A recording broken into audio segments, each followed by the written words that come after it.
On the internet you can find a lot of resources to learn English without having to pay a single cent. But for someone really committed to learning it with a high level, paid resources cannot be left aside. This is precisely what I am going to talk about in this video. So one of the biggest beliefs is that learning English is too expensive, and sometimes it is true.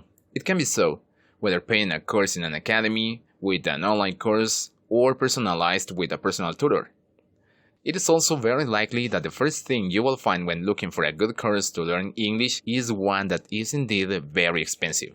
It is easy to think that the more expensive the course, the better, but this is not true at all.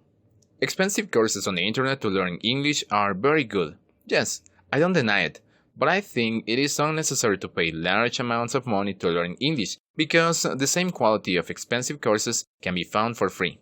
Or maybe not free, but with a fairly low price.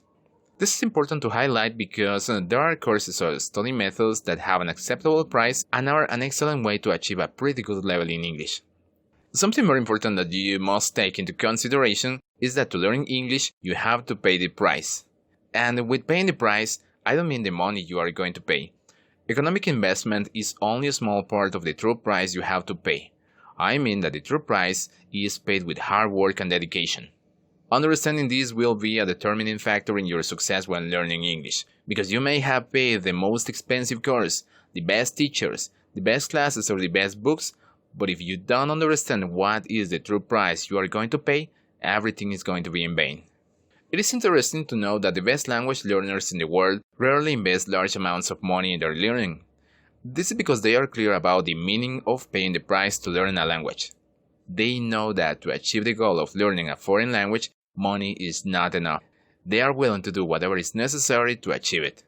What I want you to understand is that it is something that anyone can learn to do, but most of the time it will be very difficult to accept it. It is understandable because at school we are not taught these kind of things at any time, but in the end, anyone who has the will to do it can change their way of thinking and accomplish it. Although I'm sure that you can achieve a very good level of English only with free resources, many times these resources are not enough. At this time, you have to know how to choose a paid resource before disbursing the money. In most cases, companies that are dedicated to creating these paid courses also offer a free and limited version of the service for which there is nothing to pay. Sometimes they have many limitations, but they give you a very good idea of what awaits you when you are going to pay.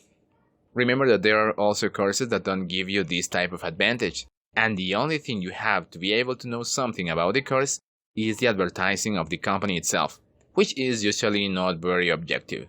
The best thing you can do is make a Google search about the experience that other people who have taken the course have had. In this course I will not spend time talking about paid services because I want to share the courses that I found useful for me. I also insist that to learn English, the best way to do it is with resources within our economic reach. Maybe you might think that free resources don't have the necessary quality to be considered when learning English at a high level. This could be true at the beginnings of the internet, but now there are outstanding resources with exceptional quality. For example, I can mention Duolingo, Memrise, YouTube, language exchange forums, social networks for people learning languages, online dictionaries, instant messaging apps like Skype, sites with interactive grammar courses, and also apps for smartphones. Sometimes the free websites don't always have a modern and pleasant design, or are not easy to use in some occasions. But this doesn't mean that they are bad. Besides, most of them can be accessed from any basic smartphone. Today, I can assure you that learning English is very cheap. You just have to know how to do it. And this is exactly what you're going to learn with this course.